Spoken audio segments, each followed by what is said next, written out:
جب امام احمد ابن حنبل کو یہ حدیث سنائی گئی تو امام احمد کہتے ہیں اِلَّمْ يَكُونُوا أَهْلَ الْحَدِيثِ، لوگوں اگر یہ لوگ جو ہمیشہ حق پر رہیں گے، حدیث میں آتا ہے نا ہمیشہ حق پر رہیں گے، فرمایا اگر یہ جو لوگ ہمیشہ حق پر رہیں گے اگر یہ اہل حدیث نہیں ہیں فلا ادری من ہم، تو مجھے نہیں پتا اور کون ہے۔ کیا مطلب ہے اس کا؟ کہتے ہیں یہ جو ہمیشہ حق پر رہنے والا گروہ ہے یہ صرف اور صرف اہل حدیثوں کا گروہ ہے۔ لوگ تانے مارتے ہیں نا، لوگ آوازیں کستے ہیں، لوگ ان کی سنتوں کا مذاق اڑاتے ہیں، لوگ ان الحمدللہ حمدا کثیرا طیبا مبارکا فیہ وصلی اللہ علیہ وسلم علی نبینا محمد وعلی آلہ واصحابہ اجمعین ومن تبعهم بإحسان إلى يوم الدين، أما بعد فأعوذ بالله السميع العليم من الشيطان الرجيم من همزه ونفخه ونفثه، بسم الله الرحمن الرحيم، الحق من ربك فلا تكن من الممترين۔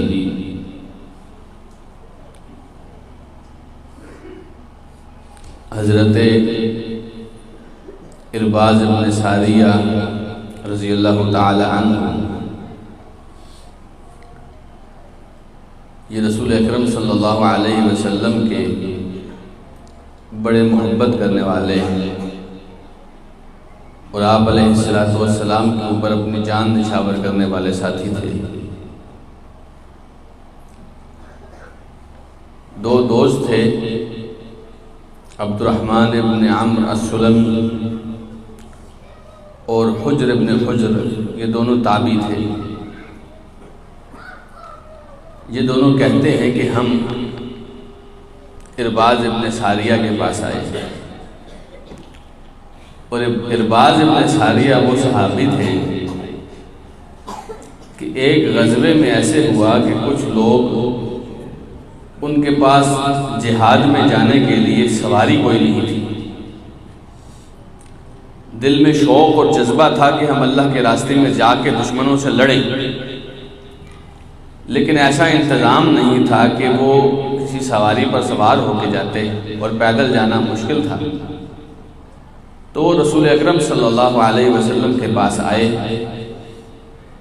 کہ اللہ کے رسول ہمیں بھی آپ کو سواری دیجئے، کسی سے بندوبست کر دیجئے، ہم بھی آپ کے ساتھ جہاد پر جانا چاہتے ہیں۔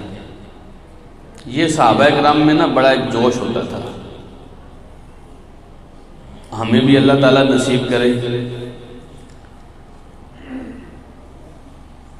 تو اللہ کے رسول صلی اللہ علیہ وسلم کے پاس بھی ان دنوں میں حالات کچھ ایسے تھے کہ اپنے ان صحابہ کو دینے کے لیے سواریاں نہیں تھیں۔ تو نبی علیہ السلام نے فرمایا میرے پاس ایسا کچھ نہیں ہے کہ میں تمہیں دوں۔ تو یہ لوگ وہاں سے روتے روتے واپس آئے تھے اس وجہ سے کہ انہیں جہاد پر ساتھ لے جایا نہیں جا رہا تھا۔ آپ تصور تو کریں کہ کبھی کوئی اس لیے بھی روتا ہے کہ میری جان قربان نہیں ہو رہی۔ صحابہ اکرام کو اس بات کا شدت سے احساس تھا کہ ہماری جان اگر اللہ کے دین پر قربان ہو جائے تو اس سے زیادہ جان کی قیمت نہیں لگ سکتی، اس لیے وہ شوق رکھتے تھے کہ کسی دن دشمن کا تیر ان کی کسی رگ کو ایسا کاٹ دے کہ اللہ تعالیٰ کے ہاں چلے جائیں۔ وہ شوق رکھتے تھے کہ دشمن تلوار سے کچھ ایسا وار کرے کہ اللہ کے دین کی خاطر ان کی جان نکل جائے۔ جان تو سب کی نکلتی ہے نا جی، ہم میں سے کوئی ایسا ہے جس نے مرنا نہیں ہے، لیکن وہ لوگ جینے میں پریشان ہوتے تھے، مرنے کا شوق رکھتے تھے، لیکن شرط یہ ہے کہ موت اللہ کی نہیں ہو۔ تو وہ روتے روتے واپس آئے تو اللہ تعالیٰ نے ان لوگوں کے لیے قرآن مجید میں آیت نازل فرمائی اور اللہ تعالیٰ نے فرمایا کہ وَلَا عَلَى الَّذِينَ إِذَا مَا أَتَوْكَ لِتَحْمِلَهُمْ قُلْتَ لَا أَجِدُ مَا أَحْمِلُكُمْ عَلَيْهِ، ان لوگوں پر کوئی حرج کی بات نہیں ہے، وہ افسوس نہ کریں جو آپ کے پاس آئے بھی تھے کہ اللہ کے رسول کچھ سواری دیں، ہمیں ساتھ لے جائیں، اور آپ ان کو سواری نہیں دے سکے تھے، تو ارباز ابن ساریہ رضی اللہ تعالیٰ عنہ ان لوگوں میں سے ایک تھے۔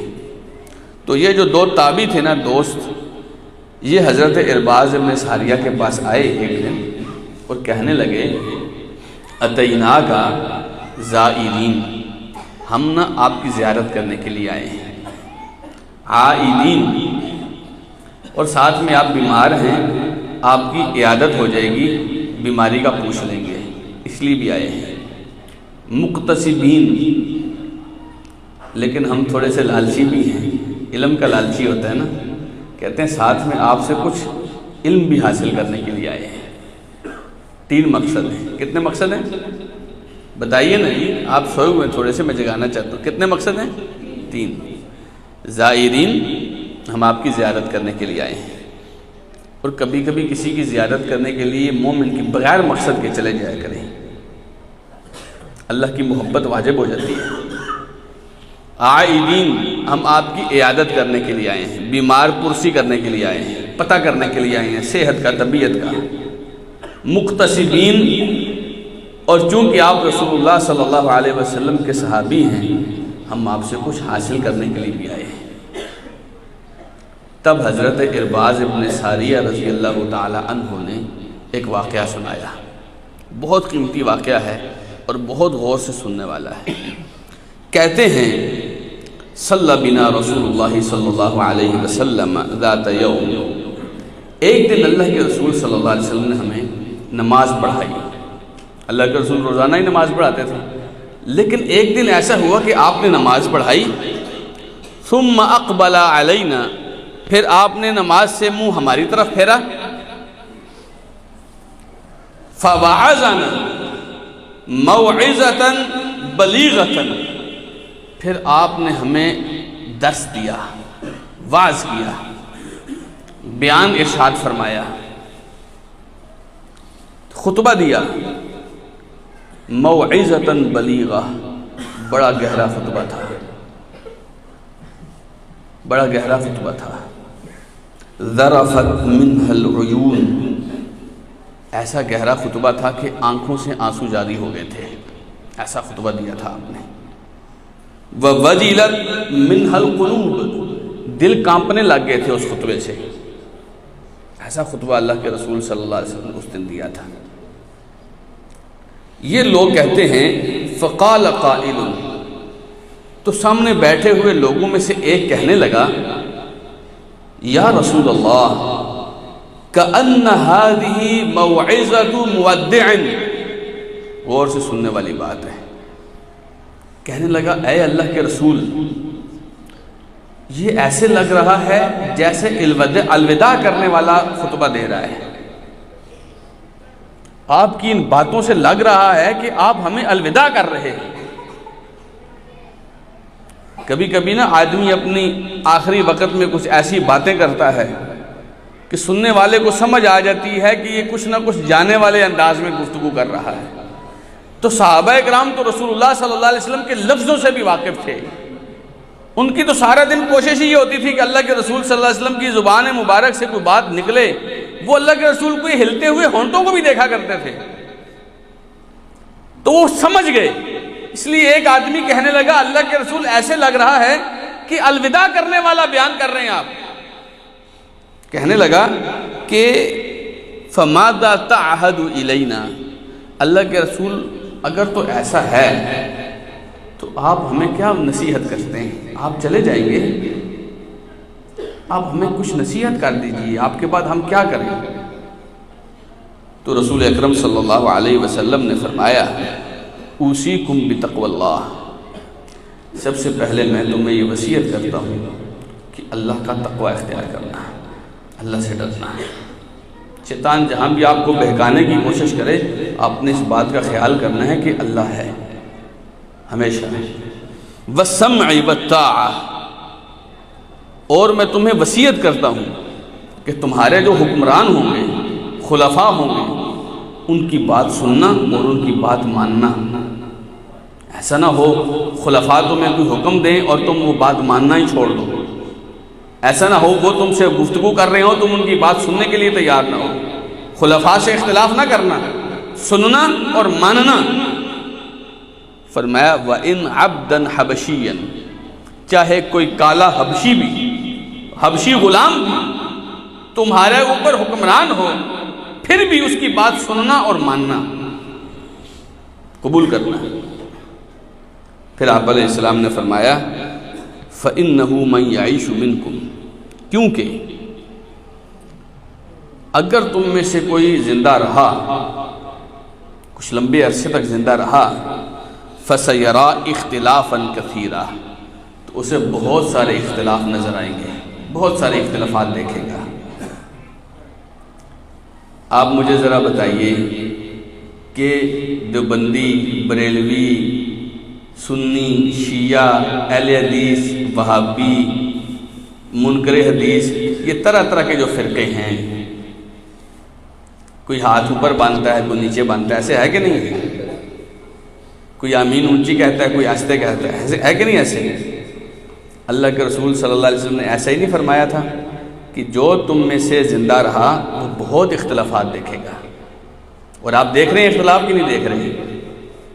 اللہ کے رسول صلی اللہ علیہ وسلم نے سچ فرمایا تھا۔ لیکن ایسا نہیں ہے کہ اللہ کے رسول صلی اللہ علیہ وسلم نے اختلافات کا تو بتایا ہو کہ میرے بعد جو زندہ رہا اسے بہت اختلافات نظر آئیں گے، لیکن ان اختلافات کا اللہ کے رسول نے حل نہ بتایا ہو، ایسا نہیں تھا۔ پھر اللہ کے رسول صلی اللہ علیہ وسلم نے فرمایا فَعَلَيْكُمْ بِسُنَّتِي وَسُنَّتِ الْخُلَفَاءِ الرَّاشِدِينَ الْمَهْدِيِّينَ، تم نے ایسا نہیں کرنا کہ فرقوں میں تقسیم ہو جانا ہے، ایسا نہیں کرنا۔ ادھر سے کوئی کہے کہ ایسے کرو تم اس طرف چل پڑو، ادھر سے کوئی کہے ایسے کرو تم اس طرف چل پڑو، نہیں، تم نے میری سنت کو مضبوطی سے پکڑ کے رکھنا ہے، اور میرے بعد میرے خلفاء کو مضبوطی سے پکڑ کے رکھنا ہے، بہت مضبوطی سے جوڑ کے رہنا میری سنت کے ساتھ، میرے خلفاء کی سنت کے ساتھ۔ اور کبھی کبھی آپ کو پتہ ہے نا، کوئی رسی ایسی ہوتی ہے جس کو پکڑنے سے وہ سلپ کرتی ہے، ہاتھ سے چھوٹ جاتی ہے نا۔ آپ کو پتہ ہے اس بات کا بھی اللہ کے رسول صلی اللہ علیہ وسلم نے خیال کیا ہے۔ آپ نے فرمایا عضوا علیہا بالنواجذ، یہ جو میری سنت ہے اگر یہ ہاتھ سے چھوٹنے بھی لگے، منہ میں ڈال کے داڑھوں کے ساتھ اس کو مضبوطی سے پکڑنا، اس کو چھوٹنے نہ دینا، چھوٹنے نہ دینا۔ اللہ کے رسول صلی اللہ علیہ وسلم نے یہاں تک فرمایا۔ پھر فرمایا وَإِيَّاكُمْ وَمُحْدَثَاتِ الْأُمُورِ، لوگو کسی نئے کام کے پیچھے مت جانا۔ کوئی کہے کہ یہ نیا والا کام ہے، یہ اچھا ہے، نہیں، اس کے پیچھے نہ جانا۔ فَإِنَّ كُلَّ مُحْدَثَةٍ بِدْعَةٍ، کیونکہ جو بھی کوئی کام نیا ہوتا ہے وہ بدعت ہوتی ہے۔ وَكُلَّ بِدْعَةٍ ضَلَالَةٍ، اور کوئی بھی بدعت ہو وہ گمراہی ہوتی ہے۔ واقعہ سمجھ آ گیا آپ کو؟ میرا آج کا عنوان یہی واقعہ ہے، مسلک اہل حدیث کی حقانیت۔ اختلافات ہیں نا، فرقے الگ الگ ہیں، مسجدیں الگ الگ ہیں، نعرے الگ الگ ہیں، منہج الگ الگ ہیں کہ نہیں ہیں؟ امام الگ الگ ہیں، حنفی، شافعی، مالکی، حنبلی، جعفری، ہے کہ نہیں ہے؟ اس میں ایک فرقہ اہل حدیث بھی ہے، ایک مسلک اہل حدیث بھی ہے۔ اور جس مسجد میں آپ بیٹھے ہیں، آپ جانتے ہیں کہ مسجد اہل حدیث کی ہے، لیکن لوگ نہیں مانتے کہ یہ لوگ درست ہیں۔ لوگ سمجھتے ہیں یہ گستاخ ہیں، لوگ سمجھتے ہیں یہ گمراہ ہیں، لوگ سمجھتے ہیں یہ اچھے نہیں ہیں۔ تو میں آج آپ کے سامنے کچھ باتیں کروں گا کہ یہ کیوں اہل حدیثوں کی مسجد میں آپ کو آج کیوں بلایا گیا، اس مسجد کو اہل حدیثوں کی مسجد کیوں کہتے ہیں۔ تو آپ سب تیار ہیں انشاءاللہ؟ سب سے پہلے یہ بات یاد رکھیے، آپ نے اور میں نے یہ تلاش کرنا ہے کہ حق کیا ہوتا ہے سب سے پہلے، تبھی ہم جان سکیں گے نا کہ یہ حق ہے اور یہ باطل ہے، ایسے ہی ہے نا۔ تو مجھے پتہ ہوگا نا کہ صحیح کیا ہے، تو میں سمجھ جاؤں گا نا کہ یہ والا بھی صحیح ہے۔ اگر مجھے پتہ ہی نہیں ہے صحیح کیا ہے غلط کیا ہے، تو میں غلط کو صحیح کہتا رہوں گا نا۔ بات سمجھ رہے ہیں آپ؟ تو سب سے پہلے آپ نے یہ طے کرنا ہے کہ دین صحیح کون سا ہے، اتنے فرقوں میں صحیح جماعت کون سی ہے، آپ نے یہ طے کرنا ہے۔ اور یہ میں نے اور آپ نے نہیں طے کرنا، یہ اللہ تعالیٰ نے آسمانوں سے طے کر دیا ہے اور ہمیں بتا دیا ہے کہ صحیح کیا ہے۔ اور یہ ایک جگہ نہیں، دو جگہ نہیں، کتنی جگہوں پہ اللہ تعالیٰ نے فرمایا الحق من ربک۔ لوگوں یاد رکھنا، حق وہ ہے جو تمہارے رب کی طرف سے آتا ہے۔ حق کہاں سے آتا ہے؟ رب کی طرف سے۔ جو اللہ کی طرف سے آتا ہے وہ حق ہے، اور جو اللہ کی طرف سے نہیں آتا دین میں وہ حق نہیں ہے، پکی بات ہے۔ فلا تکن من الممترین، آپ کبھی بھی اس بات میں شک نہ کریں کہ اللہ کی طرف سے آیا ہوا حق نہیں ہے، حق صرف اور صرف وہ ہے جو اللہ کی طرف سے آیا ہے۔ حق کہاں سے آتا ہے جی؟ بتائیے نا، کہاں سے آتا ہے؟ اللہ کی طرف سے۔ اور آپ کو پتہ ہے اللہ کی طرف سے لے کر کون آیا؟ کون لے کر آیا؟ هو الذی ارسل رسولہ بالہدی ودین الحق۔ وہی ہے جس کے پاس حق ہے نا، اسی نے اپنے رسول کو بھیجا ہدایت دے کر اور دین حق دے کر۔ کیا دے کر بھیجا؟ ہدایت دے کر اور دین حق بھیج کر۔ لِيُظْهِرَهُ عَلَى الدِّينِ كُلِّهِ، تاکہ یہ حق ہر فرقے، ہر مسلک، ہر مذہب، ہر دین کے اوپر غالب ہو جائے۔ حق آیا ہی اس لیے ہے، یہ غالب ہو کر رہے گا۔ آپ اپنے اپنے فرقوں کی جتنی مرضی دعوتیں دیں، کوئی فرقہ غالب نہیں ہوگا۔ غالب وہ ہوگا جو اللہ کی طرف سے آیا ہے، کیونکہ اللہ نے اپنے رسول کو بھیجا ہی اس لیے ہے کہ حق لے کر جاؤ اور اس کو غالب کرو۔ تو حق لے کر کون آیا ہے جی؟ رسول اللہ صلی اللہ علیہ وسلم۔ بس یہ دو باتیں سمجھیے، حق آتا کہاں سے ہے؟ اللہ کی طرف سے۔ آپ کا فرقہ کوئی بھی ہے کہ آپ اللہ کو نہیں مانتے؟ آپ بریلوی ہیں، دیوبندی ہیں، شیعہ ہیں، کچھ بھی ہیں، مالکی ہیں، جعفری ہیں، حنبلی ہیں، حنفی ہیں، کیا قرآن آپ کا اور میرا ایک نہیں ہے؟ کیا اللہ کی کتاب ایک نہیں ہے؟ کیا رسول اللہ صلی اللہ علیہ وسلم ہم سب کے ایک نہیں ہیں؟ تو پھر اس کا مطلب ہے قرآن میں اختلاف نہیں ہے، فرقوں میں اختلاف ہے، قرآن میں اختلاف نہیں ہے۔ جو قرآن اہل حدیث مسجد میں پڑھا ہے وہ بھی الحمدللہ سے شروع ہوتا ہے والناس پہ ختم ہوتا ہے۔ جو قرآن دیوبندیوں کی مسجد میں پڑھا ہے، بریلوی کی مسجد میں پڑھا ہے، حتیٰ کہ شیعہ کی مسجد میں پڑھا ہے، الحمدللہ سے شروع ہوتا ہے والناس پہ ختم ہوتا ہے۔ اور اسی قرآن میں اللہ نے فرمایا ہے لا ریب فیہ۔ سنو، ایسا نہ ہو قرآن پڑھتے پڑھتے تمہیں شک ہو جائے پتہ نہیں یہ بات ٹھیک ہے کہ نہیں۔ اس قرآن میں شک کی کوئی گنجائش نہیں ہے، کوئی شک نہیں کر سکتا اس میں، کوئی یہ نہیں کہہ سکتا پتہ نہیں ٹھیک ہے کہ نہیں ہے۔ قرآن میں جو کچھ ہے وہ حق ہے، وہ ٹھیک ہے، اس میں شک کی گنجائش۔ اور قرآن میں اللہ نے فرما دیا حق اللہ کی طرف سے آتا ہے، اور لے کر کون آیا؟ وہ محمد الرسول اللہ صلی اللہ علیہ وسلم لے کر آئے۔ بس آپ کے پاس اللہ کی طرف سے آیا وہ حق اور محمد الرسول اللہ صلی اللہ علیہ وسلم موجود ہے، اور جو وہاں سے ملتا ہے آپ ملا لیجئے۔ آپ کسی بھی مسجد کے مولوی کی تقریریں ملا لیجئے، جو مولوی آپ کو اللہ کے قرآن سے بتا رہا ہے، رسول اللہ کے فرمان سے بتا رہا ہے، سمجھ جائیے یہ درست بتا رہا ہے۔ جو مولوی آپ کو اپنے اپنے قصے، اپنی اپنی کہانیاں بتا رہا ہے، سمجھ جائیے یہ حق نہیں ہو سکتا، کیونکہ حق وہ ہے جو کہاں سے آتا ہے؟ اللہ سے۔ اگر آپ کو بات سمجھ نہیں آئی تو آئیے آپ کو ایک اور بات سمجھاتے ہیں۔ دیکھیے رسول اکرم صلی اللہ علیہ وسلم آپ فرمایا کرتے تھے افترقت الیہود فی 72 فرقہ، یہودی جو ہیں 72 فرقوں میں تقسیم ہوئے۔ کتنے فرقوں میں؟ 72 فرقوں میں۔ یا ایک روایت میں آتا ہے یہودی 71 فرقوں میں تقسیم ہوئے اور عیسائی 72 فرقوں میں تقسیم ہوئے۔ اور آپ نے فرمایا ستفترق امتی فی 73 فرقہ، میری امت 73 فرقوں میں تقسیم ہوگی۔ اور یہ فرقے بننے ہیں، لیکن ایسا نہیں ہے جیسے میں نے پہلے بتایا کہ آپ نے صرف فرقوں کا بتایا ہے، آپ نے اس کا حال نہیں بتایا۔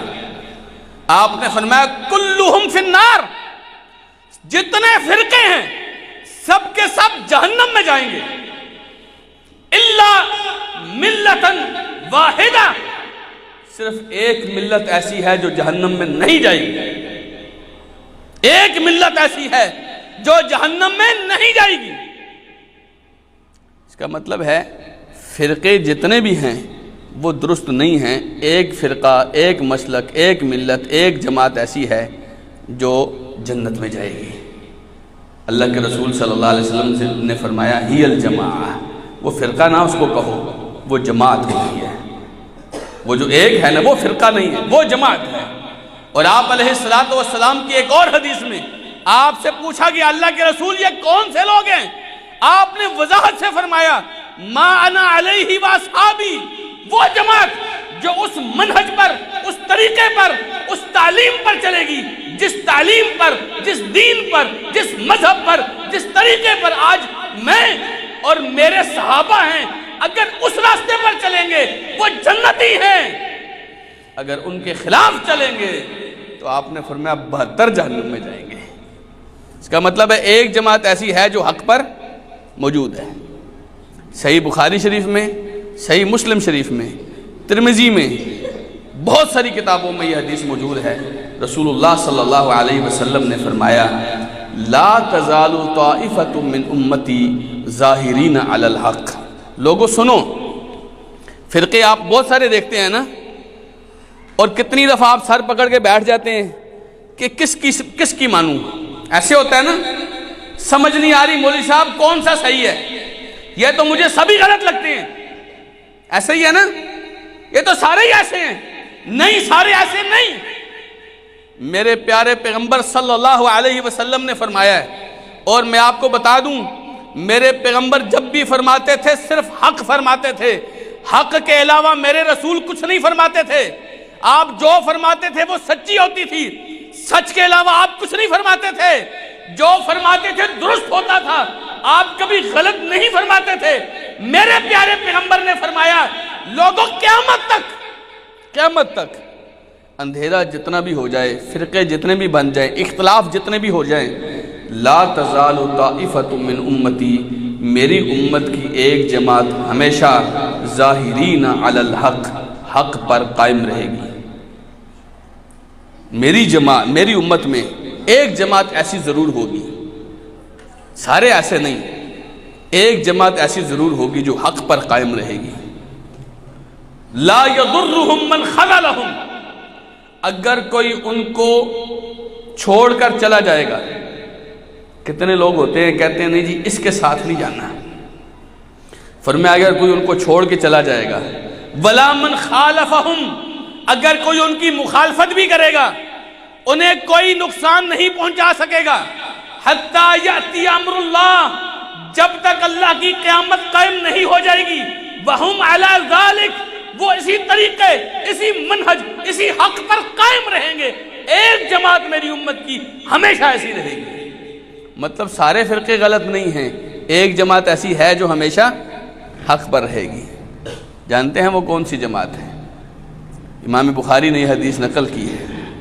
امام بخاری رحمہ اللہ سے خطیب بغدادی نے ذکر کیا ہے، وہ فرماتے ہیں ہم اہل الحدیث، یہ اہل حدیث کی جماعت ہے۔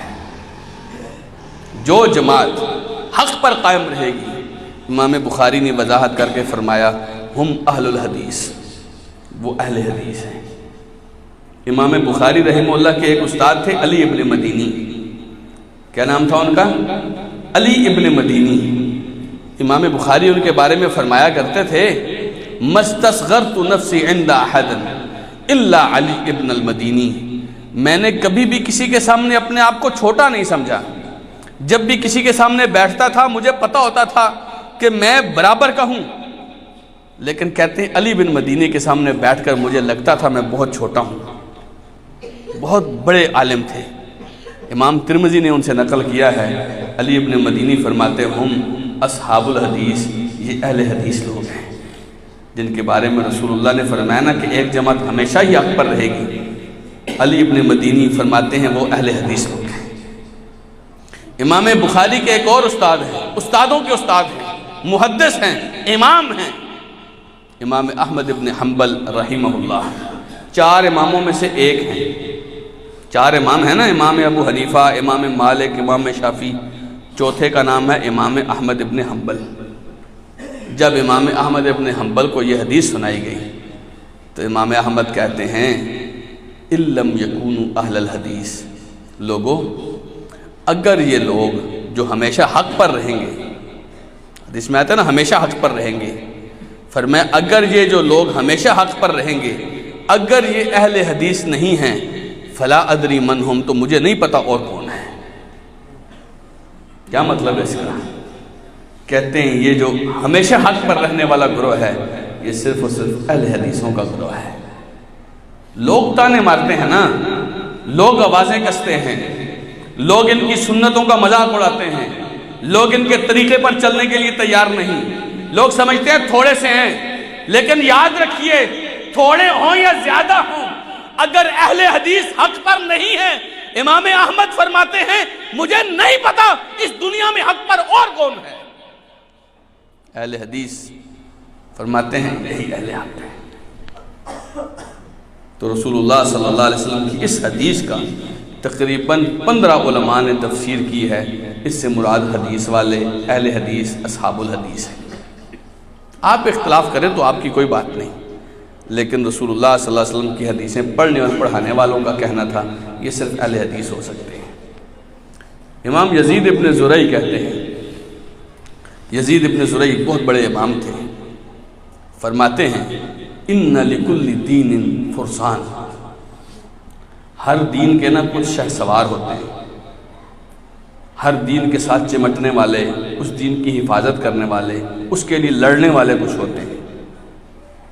وَفُرْسَانُ هَذَا الدِّينِ أَصْحَابُ الْأَسَانِيدِ، اور کہتے ہیں اس دین کے شہسوار، اس دین کے محافظ، اس دین کے چوکیدار یہ سندوں کے ساتھ حدیثیں پڑھنے والے لوگ ہیں،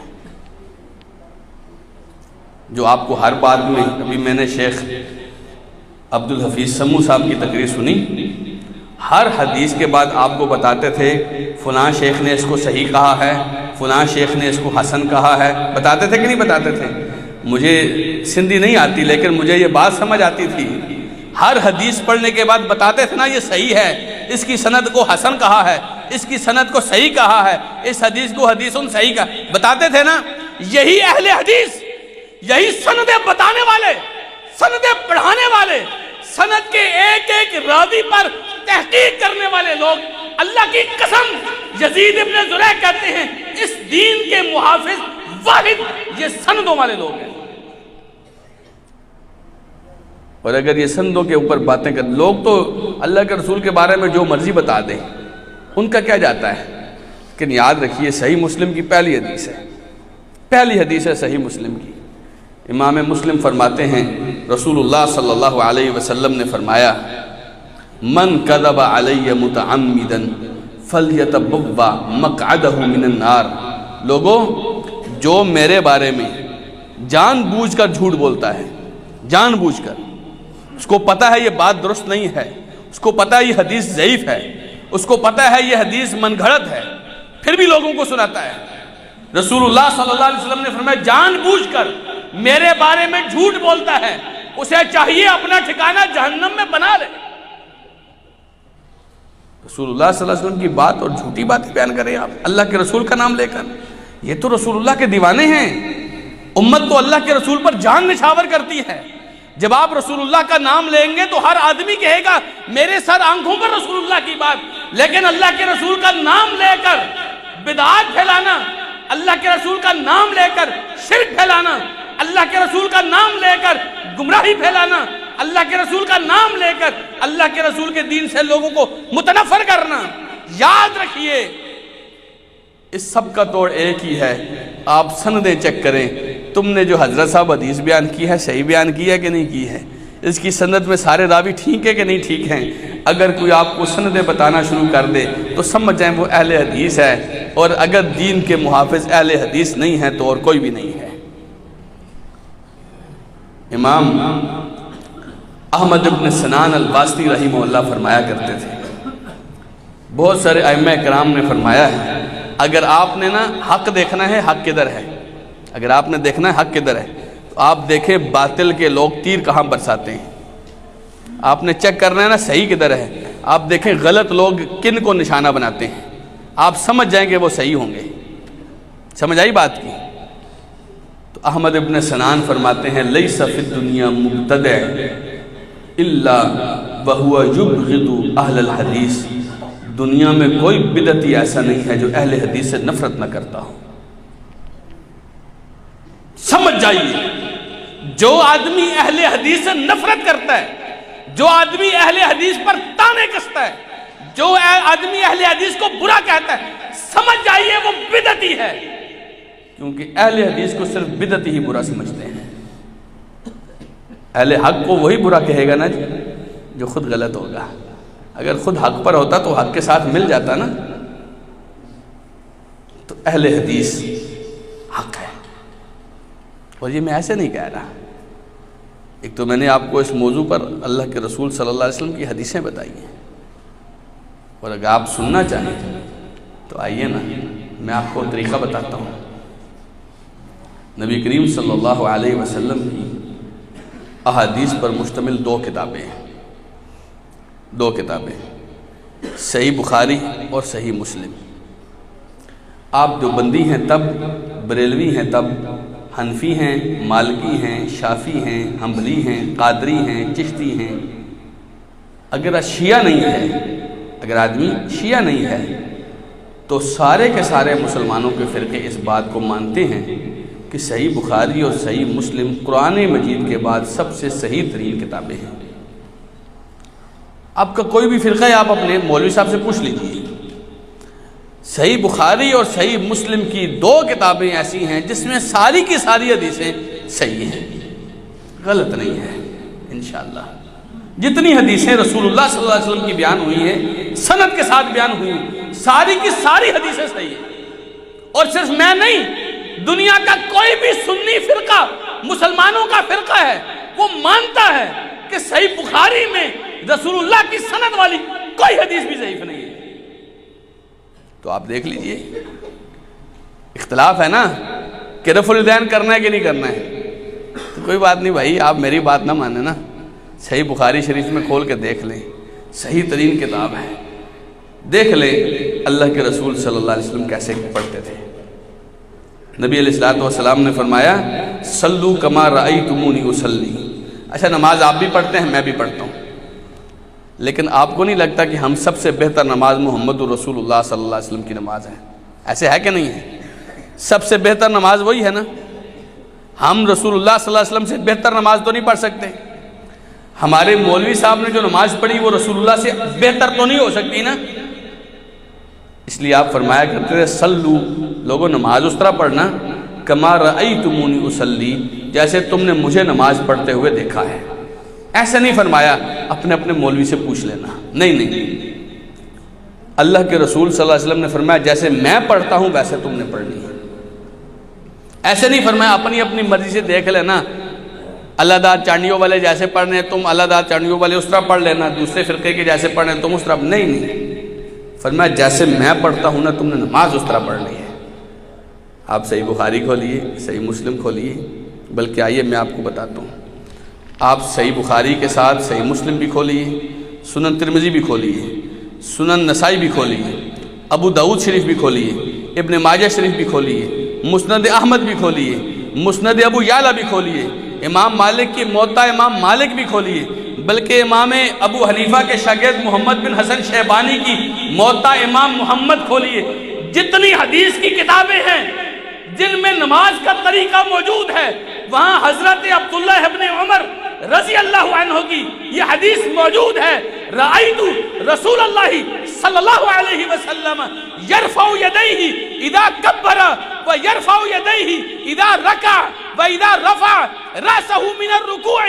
میں نے دیکھا میرے پیارے آقا جناب محمد الرسول اللہ صلی اللہ علیہ وسلم جب نماز شروع کرتے تھے اللہ اکبر کہتے تھے، اپنے دونوں ہاتھوں کو کندھوں کے برابر اٹھاتے تھے، جب آپ رکوع میں جاتے لاتے تھے، پھر دونوں ہاتھوں کو اپنے کندھوں کے برابر کرتے تھے، پھر رکوع سے اٹھتے تھے، پھر اپنے دونوں ہاتھوں سے اپنے کندھوں کے برابر لاتے تھے۔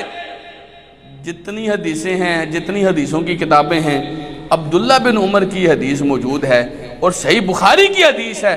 عبداللہ بن عمر کے بارے میں رسول اللہ صلی اللہ علیہ وسلم نے فرمایا، ان عبداللہ رجل صالح، لوگوں عبداللہ